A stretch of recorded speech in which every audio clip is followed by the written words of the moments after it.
The Giver by Lois Lowry, Chapter 21. It would work. They could make it work, Jonas told himself again and again throughout the day. But that evening, everything changed. All of it. All the things they had thought through so meticulously fell apart.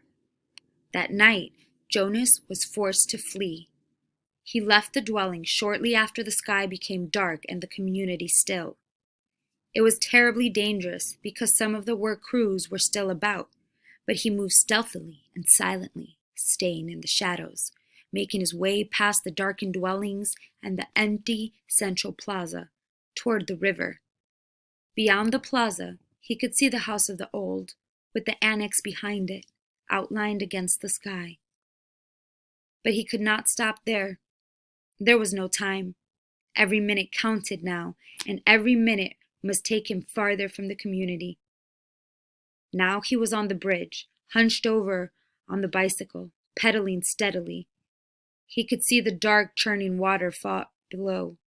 He felt, surprisingly, no fear, nor any regret at leaving the community behind. But he felt a very deep sadness that he had left his closest friend behind. He knew that in the danger of his escape, he must be absolutely silent. But with his heart and mind, he called back and hoped with his capacity for hearing beyond, the Giver would know that Jonas had said goodbye. It had happened at the evening meal. The family unit was eating together as always, Lily chattering away, Mother and father making their customary comments and lies, Jonas knew, about the day. Nearby, Gabriel played happily on the floor, babbling his baby talk, looking with glee now and then towards Jonas, obviously delighted to have him back after the unexpected night away from the dwelling. Father glanced down towards the toddler. "Enjoy it, little guy," he said. "This is your last night as visitor." "What do you mean?" Jonas asked him. Father sighed with disappointment. "Well, he wasn't here when you got home this morning because we had him stay overnight at the nurturing center. It seemed like a good opportunity with you gone to give it a try. He'd been sleeping so soundly." "Didn't it go well?" Mother asked sympathetically. Father gave a rueful laugh. "That's an understatement. It was a disaster. He cried all night, apparently. The night crew couldn't handle it. They were really frazzled by the time I got to work." "Gabe, you naughty thing," Lily said with a scolding little cluck towards the grinning toddler on the floor. "So," Father went on, "we obviously had to make the decision. Even I voted for Gabriel's release when we had the meeting this afternoon." Jonas put his fork down and stared at his father. "Release?" he asked. Father nodded. "We certainly gave it our best try, didn't we?" "Yes, we did," Mother agreed empathetically. Lily nodded in agreement too. Jonas worked at keeping his voice absolutely calm. "When?" he asked. "When will he be released?" "First thing tomorrow morning. We have to start our preparations for the naming ceremony, so we thought we'd get this taken care of right away. It's bye-bye to you, Gabe, in the morning," Father had said in his sweet sing-song voice. Jonas reached the opposite side of the river, stopped briefly and looked back. The community, where his entire life had been lived, lay behind him now, sleeping. At dawn, the orderly, disciplined life he had always known would continue again, without him. The life where nothing was ever unexpected, or inconvenient, or unusual. The life without color, pain, or past. He pushed firmly again at the pedal with his foot and continued riding along the road. It was not safe to spend time looking back. He thought of the rules he had broken so far, enough that if he were caught now, he would be condemned. First, he had left the dwelling at night, a major transgression. Second, he had robbed the community of food, a very serious crime, even though what he had taken was leftovers set out on the dwelling doorsteps for collection. Third, he had stolen his father's bicycle.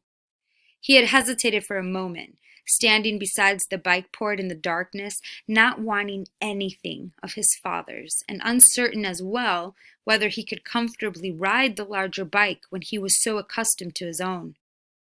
But it was necessary, because it had the child seat attached to the back. And he had taken Gabriel, too. He could feel the little head nudge his back, bouncing gently against him as he rode. Gabriel was sleeping soundly, strapped into the seat. Before he had left the dwelling, he had laid his hands firmly on Gabriel's back and transmitted to him the most soothing memory he could. A slow, swinging hammock under palm trees on an island someplace, at evening, with the rhythmic sound of languid water lapping hypnotically against a beach nearby. As the memory seeped from him into the new child, he could feel Gabe's sleep ease and deepen. There had been no stir at all when Jonas lifted him from the crib and placed him gently into the molded seat.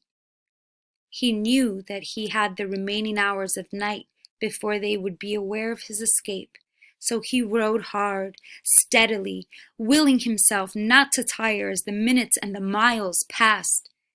There had been no time to receive the memories he and the giver had counted on, of strength and courage, so he relied on what he had and hoped it would be enough. He circled the outlying communities, their dwellings dark. Gradually, the distances between communities widened, with longer stretches of empty road. His legs ached at first. Then, as time passed, they became numb. At dawn, Gabriel began to stir. They were in an isolated place. Fields on either side of the road were dotted with thickets of trees here and there. He saw a stream, and he made his way to it across a rutted, bumpy meadow. Gabriel, wide awake now, giggled as the bicycle jolted him up and down. Jonas unstrapped Gabe, lifted him from the bike, and watched him investigate the grass and twigs with delight. Carefully, he hid the bicycle in thick bushes. "Morning meal, Gabe." He unwrapped some of the food and fed them both. Then he filled the cup he had brought with water from the stream and held it for Gabriel to drink. He drank thirstily himself and sat by the stream watching the new child play. He was exhausted.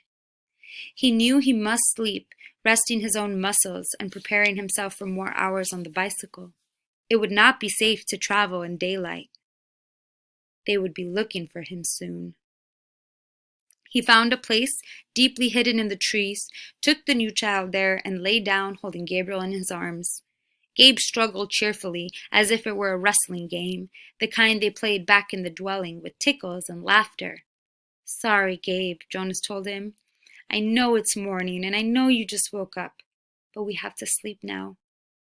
He cuddled the small body close to him and rubbed the little back.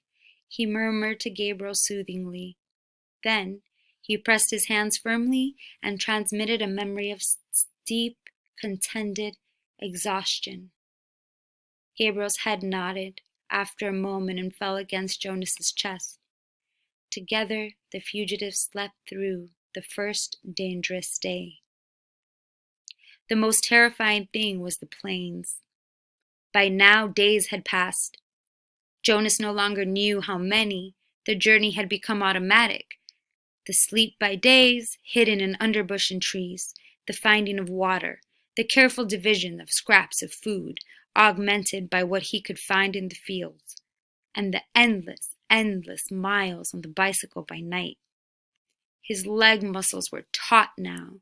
They ached when he settled himself to sleep.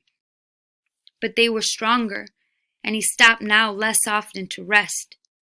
Sometimes he paused and lifted Gabriel down for a brief bit of exercise, running down the road or through a field together in the dark. But always, when he returned, strapped the uncomplaining toddler into the seat again, and remounted. His legs were ready. So he had enough strength of his own, and he had not needed what the giver might have provided had there been time. But when the planes came, he wished that he could have received the courage. He knew they were search planes. They flew so low that they woke him with the noise of their engines, and sometimes looking out and up fearfully from the hiding places, he could almost see the faces of the searchers. He knew that they could not see color, and their flesh, as well as Gabriel's light golden curls, would be no more than smears of gray against the colorless foliage. But he remembered from his science and technology studies at school that the search planes used heat-seeking devices which could identify body warmth and would hone in on two humans cuddled in shrubbery. So again, when he heard the aircraft sound, he reached to Gabriel and transmitted memories of snow, keeping some for himself. Together they became cold, and when the planes were gone, they would shiver, holding each other until sleep came again. Sometimes, urging the memories into Gabriel, Jonas felt that they were more shallow, a little weaker than they had been. It was what he had hoped and what he and the giver had planned, that as he moved away from the community, he would shed the memories and leave them behind for the people. But now when he needed them, when the planes came, he tried hard to cling to what he still had of cold and to use it for their survival.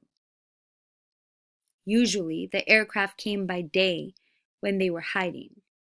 But he was alert at night, too, on the road, always listening intently for the sound of the engines. Even Gabriel listened and would call out, "Plane, plane," sometimes before Jonas had heard the terrifying noise.